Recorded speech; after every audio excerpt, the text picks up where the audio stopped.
So good morning or good afternoon or good evening wherever you are in the world. Talent Finders would like to welcome licensed real estate specialist, CBR MCNE at Compass, Ellen J. Silverman. So welcome, Ellen. Thanks for joining. Thank you for having me. So, Ellen, I'd like to congratulate you on all your achievements. Can you share with us how your journey in real estate began and what led you to where you are now? Yeah, great question. I think every real estate agent has a story. No one really, uh, wakes up when they're 4 years old or 5 years old and says, I want to be in real estate or even in college. Yeah. My background is finance and banking, and I was in that industry for decades, for a very long time. My education was in math and finance. I have an MBA. I have this very structured career. And I think after the 2008 banking crisis, my work as an analyst didn't was not as interesting or exciting. Because of all the regulations that had to be put in place in banking. And Yes. we had auditors and SEC, regulators hovering over us at our desks. And I probably should have left the industry in 2008, but I was too addicted to my paycheck, and the so-called security of a job. Yes. So, so I stayed until 2016. And at that point, the bank I was working for got a new CEO, and he cleaned house, and I was let go. And I was actually very happy to be let go. Um, I had always wanted to do something entrepreneurial. Yes. And during my time in finance, I had bought and sold my own home several times, and I really enjoyed the process. And I'm from New York City. Um, so I really know the city very well. I'm a fourth generation New Yorker. So Amazing. Wow. yeah, so I think between my good financial skills, my knowledge of New York City, and my need for freedom, I finally just said, okay, it's either now or never. Yeah. So I got fired, and that summer I got my real estate license, and the rest is history. That's amazing. Amazing. So, prior to you changing your career, your career path to the world of real estate, obviously you mentioned you were a seasoned Wall Street or analyst, sorry. So can you like just having gone through that process, do you think that that actually helped you in the world of real estate or transitioning into the world of real estate? Yeah, absolutely. I mean, both industries are industries of numbers and Yes, finance. absolutely. And so, yeah, so I think the financial aspects of real estate and the mathematical aspects of real estate and analyzing properties and putting them in an Excel spreadsheet, which is what I always do, Yes. um, that certainly were skills that I had from banking and finance that helped me with real estate. I also can talk to investors, and I'm confident of my numbers and what I'm talking about. I Mm. think there's a lot of emotion in real estate and a Oh, lot of absolutely. It's a very emotional, like even for people that are buying, whether it's commercial or just residential, because obviously it's a big purchase. So I would imagine it would be an emotional, it would be an emotional, emotional environment. Yeah, yeah. People get crazy when there's lots of money on the table, Yes. and they get irrational and emotional, and they tweak numbers, they massage numbers in crazy ways. It's unbelievable. Or they are deceptive, or they misunderstand numbers. And what I try to always do is really break it down. Here are the costs, here's the mortgage payment, here, here's the strategy going forward, here's the tax abatement, for the next 5 years. And I really just show, look, these are the numbers, this is what it's going to cost. Yes. So I think that is a calming effect in a lot of the time, just to see what things are going to cost. And either you're going to feel comfortable with this investment or not. Yeah. But you should always make a decision without emotion. Yeah, because that's when you make the biggest mistakes, when you involve emotion. Yes. And it's the same thing with the stock market. Never listen to the crazy news and call up your stockbroker and sell everything or buy everything Yeah. based on what you heard from one headline on CNBC. You Yeah. know, wait a day, look at these companies. Are they strong? Are they going to last? Do they have good management? Be a little rational. It's the same thing. Yeah, absolutely. So you are obviously strong in financial and analytical skills. So can you share with us more about this? And do you believe that having developed these skills from your time in Wall Street has given you a competitive edge in the real estate market? And if so, can you give us some examples? Yeah, it definitely has. I think just understanding finance and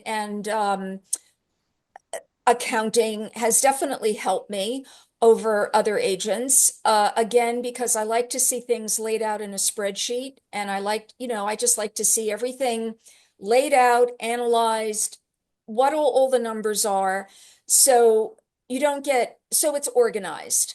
Yeah. Um, and I think that I'm sorry, and you asked for an example of how this Yeah, helped I me? mean, if you have an example. Yeah. Um, I don't have a specific example, but I think that I provide good research and analysis to my clients as my service to them. Yes. And and that's what I bring. I don't I don't really know what other agents bring. I mean, some of them are quite visible. You see Yes. them on social media and they're fantastic salespeople. Um, and that's terrific. People know them, and that's half the battle, being known. But I I think that just my research and numbers approach to things is what I bring and what has always helped me with every client. So with that being said, what have been some of your biggest lessons within your career? And you probably had multiple, but is there one that particularly stands out for you? I think I've learned more about business in the last 8 years or 9 years that I have in real estate than I did in banking. Yes, Um, I think in Wall Street, certainly at the time I was there, you just had to do your job really well and meet your deadlines and be very fast with yes, with news and numbers and warning clients of the market. And I think I was just very much nose to the grindstone, and you get in early, you sit at your desk, you do your job, you meet your deadline, and that's it. And there's not a great deal of people skills involved in that. I mean, of course, you have to behave professionally, of course, but a lot of the skills that I need in real estate, I didn't develop in banking.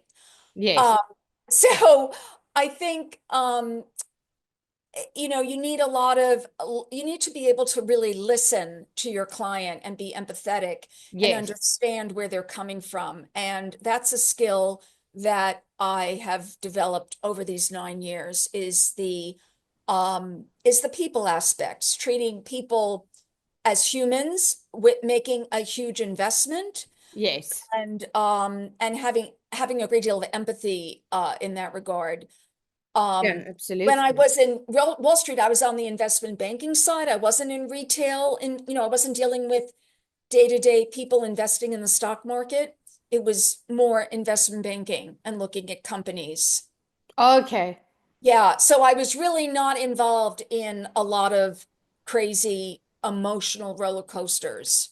Yeah. And then you obviously went into dealing with the emotional side when people, like you say, are buying their first home or investing a lot of money in real estate. So I'm sure there's many lessons from both sides. Yeah, yeah. So you were born and raised in Manhattan, which you obviously mentioned, and you went on to graduate from Carnegie Mellon University with a BS in Business Administration and Mathematics, as well as an MBA from Zicklin School of Business. So do you believe that this also gave you an advantage in your industry? And if so, can you share with us more about this? Wow, that's quite a question. Um, Well, it's an incredible achievement. I mean, that's oh, really, yeah, oh, amazing. thank you. Well, I went to a really tough prep school here in the city, and I think that prepared me more for college than anything else. Just, the discipline, and we got so much homework, and they were, worried about where we were going to college in ninth grade. And there was a lot of pressure on us in high school to perform. So that helped me a great deal in college and graduate school. I think at the time, going to Carnegie Mellon and studying finance and math, and as well as getting the MBA, helped me really more with Wall Street and finance than it did real estate. Um, Yes.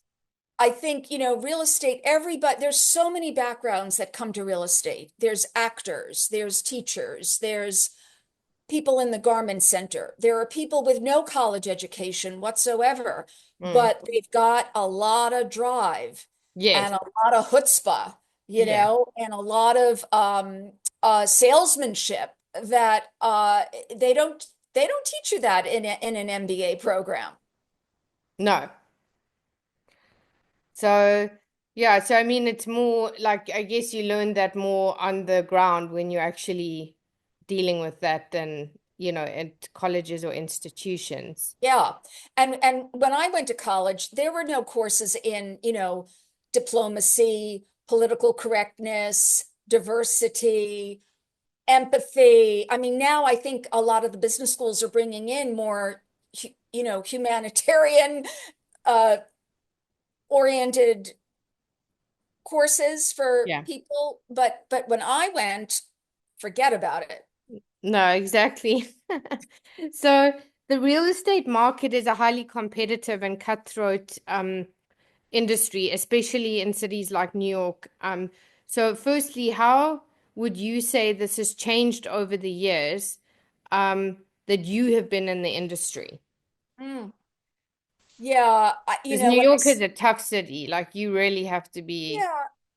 Well, New York can be a tough city, but we also have so much to offer. yes, There's millions of neighborhoods. Not everything is Billionaires Row or yeah, Upper East Side. There's the Bronx, there's Brooklyn, there's Queens. There's so many emerging neighborhoods, and we're also 70% rental. Everyone forgets mm, we are a rental transitory city. People coming in and people going out. And that means apartments are turning over all the time. So yes, I think as fast-paced and crazy as New York can be, it also offers incredible opportunity for everyone, no matter who you are. yeah, Um, absolutely. yeah. And when I started real estate, everybody was saying, "Oh my God, Ellen, it's so cutthroat. Everyone's gonna rob your database. Everyone's gonna look over your shoulder. Everyone's gonna steal all your clients." And I'm like, what clients? I didn't even have clients when I started. Yeah, And there's so much noise about the industry. Um, I have not, I mean, look, you're going to get into situations with other brokers and clients, and there's going to be drama, but that's not every day. no, And it happens occasionally, okay, and you just deal with it. mm, I try to take the high road as much as I can and be a diplomat and try not to overreact. Sometimes I don't always adhere to that. yeah. Well, And I I have mean, you're my human, days, right? I mean, you know, those things are gonna occur. So I guess you nobody's just take it in perfect. your stride.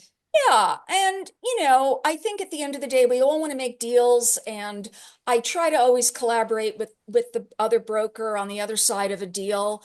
And, I don't really want to think about all the competition. I just want to focus on what do I have to do day to day. Yeah, That's it. absolutely. Yeah. So there've been many changes with the real estate market within the last 2 years, making it tougher for brokers and agents with maybe law changes and different things happening. So can you share with us more about this? And how have you had to adapt and pivot to be able to stay in this industry? Hmm.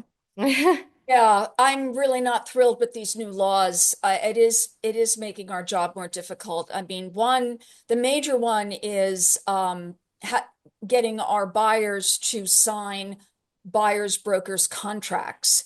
In New York, we never had to do that before. Mm, When I worked with a buyer, my services were free and I got paid at the closing.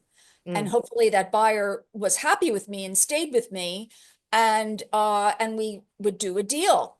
Now I have to ask buyers, some of which I don't know very well, listen, these are my services, and now you have to adhere to signing a contract for my commission so I get paid.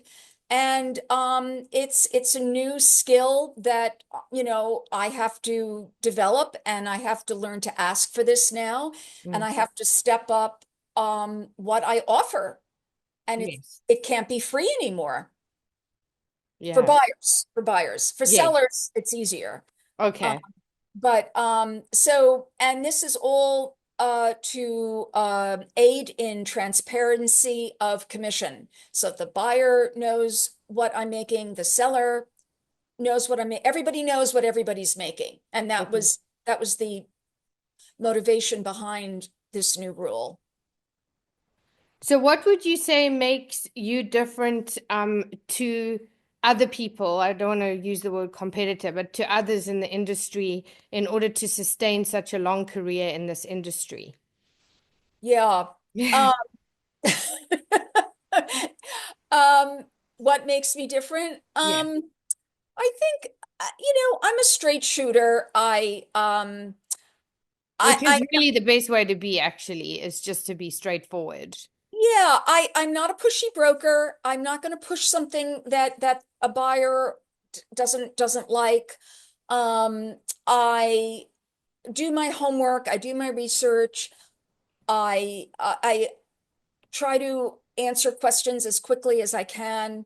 I'm service oriented and I know the city well. Yes. I can really give a good opinion on a neighborhood or a certain street or a certain block or a certain, even a subway station. Is that a good subway to come and go at night? Yes. Certainly, my knowledge of the city is definitely an added value that I bring. Amazing. So, what would you say again have been some of your biggest career highlights? And again, you probably had multiple, but is there one that particularly stands out for you? Um, Not one. I think getting referrals is the best compliment, and I have gotten referrals from clients from 6 or 7 years ago.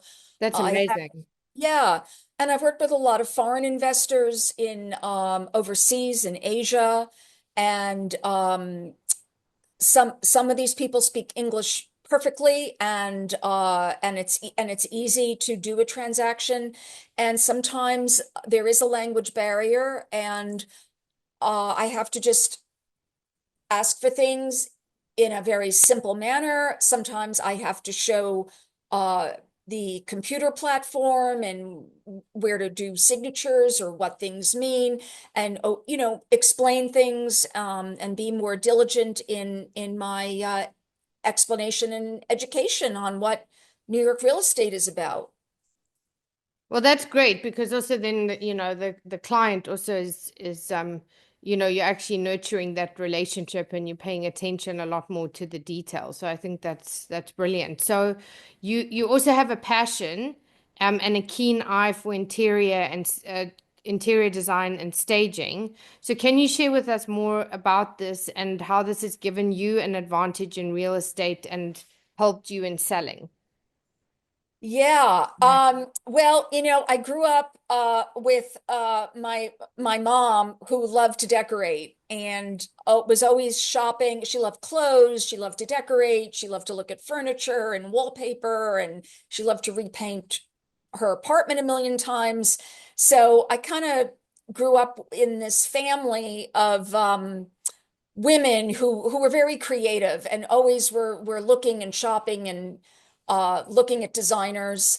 And so that I think that had an effect on me. And I I kind of developed their sense of style and taste into my own. Um, and at one point, I even was thinking about doing staging with real estate, but doing both at the same time was absolutely crazy.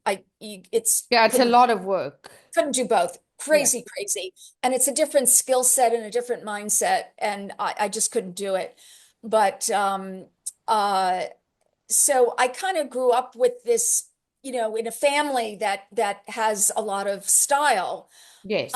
Um, and now, I see so many apartments all the time that I get a good sense if it's well constructed, if the finishes are luxurious, if it's beautifully designed, if the layout is good, what are the windows like?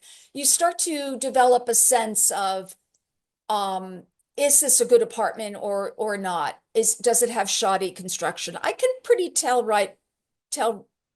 pretty immediately if something isn't built properly or it was built quickly. Yes. Yeah. So with that, as a renter, a buyer, and a seller personally, as you mentioned right in early in the interview, you understand the ebbs and flows of the market. So please tell us more about this and how this has also given you an advantage from your own experience of buying, selling, and renting. Yeah. I always had a good sense of neighborhoods and what was going to take off. I don't know where I got this from. I think it's just growing up as a city kid. I've always lived in apartments. I've always lived in Manhattan. I was always walking and taking the subway. I think you just develop this as a Yes. kid. And um, I think I just kind of have a sense of, what is going to appreciate and where the development is going to go before it explodes. I did that myself. In my first apartment, I bought way uptown in Manhattan, and everybody thought I was crazy because the neighborhood was very isolated. It wasn't popular. There wasn't a lot of, you know, restaurants around. But I kept saying, this is a neighborhood that has a 212 area code. That at the time, that was a big deal to have Yes. that 212 area code. And I bought my first apartment for $40,000. And Wow. yeah, Amazing. and lo and behold, I was there about 9 years and it did appreciate and I sold it for about 300. And Gee, that's very impressive. Wow. yeah, but I think I've always been willing to go into neighborhoods that were not that popular. Yes. So what I tell now to first-time buyers is maybe you can't afford Midtown Manhattan, but have you considered Queens? There are areas in Queens now that are taking off that are just absolutely gorgeous. Mm. And, I think it's just being open to other neighborhoods and being patient on price appreciation because things don't appreciate overnight. No. Take time. Exactly. And then also like if those areas are being upgraded, then obviously it's going to increase the value overall over a period of time. So Absolutely. You're going to get the Starbucks, you're going to get the Whole Foods. As soon as a Whole Foods or a Trader Joe's moves in, the real estate values go up.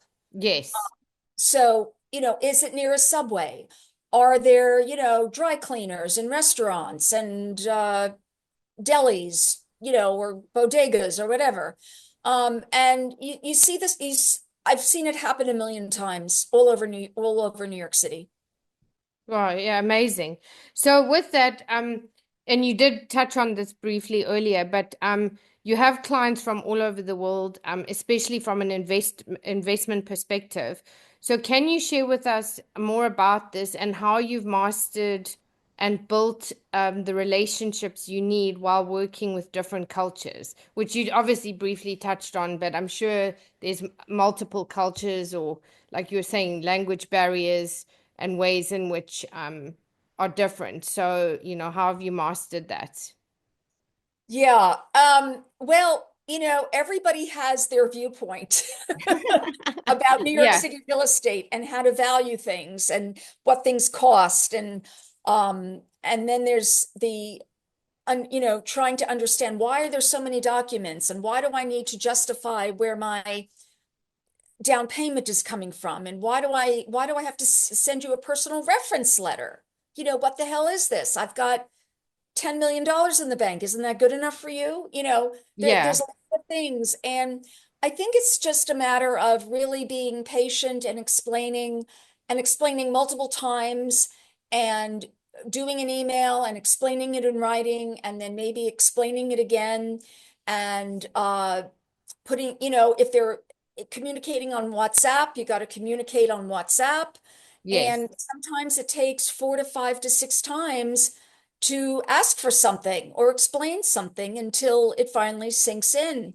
yeah. So I think the only way to deal with people that are new to New York is just constant education and being patient and being nice about it. Because there's a lot of questions, and there's a lot of suspicion and paranoia, and Mm. um, misunderstanding. And and then they get suspicious of me. Who the hell is Ellen to ask me for, Yeah. why do I Meantime, need a, it's just the rules and the laws within that city or yeah, state. So, yeah. yeah. And especially people that are very wealthy and very, very busy and don't have time for this nonsense. Yeah, Just want exactly. this give me that 20 million apartment, please, Ellen. You should be Yeah, yeah, happy. here's the money. Just give it to me. Here it is. And then there are people that don't want to show you all their money. Yeah, So, so I always say, look, you don't have to show me everything. Just show me enough yes, to get this deal done. I don't even want to know. I don't even want to know, because it'll affect my judgment. yes, Say that. But it does. If I know I'm dealing with someone worth $1 billion, that's going to change my view.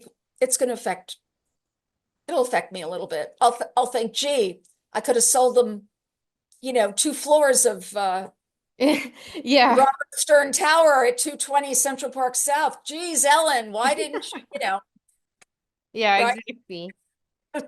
But that leads me to the final question. So, what are the three key pieces of advice you would give to those who are looking to pursue a similar career? And what legacy would you like to leave, or how would you like to be remembered?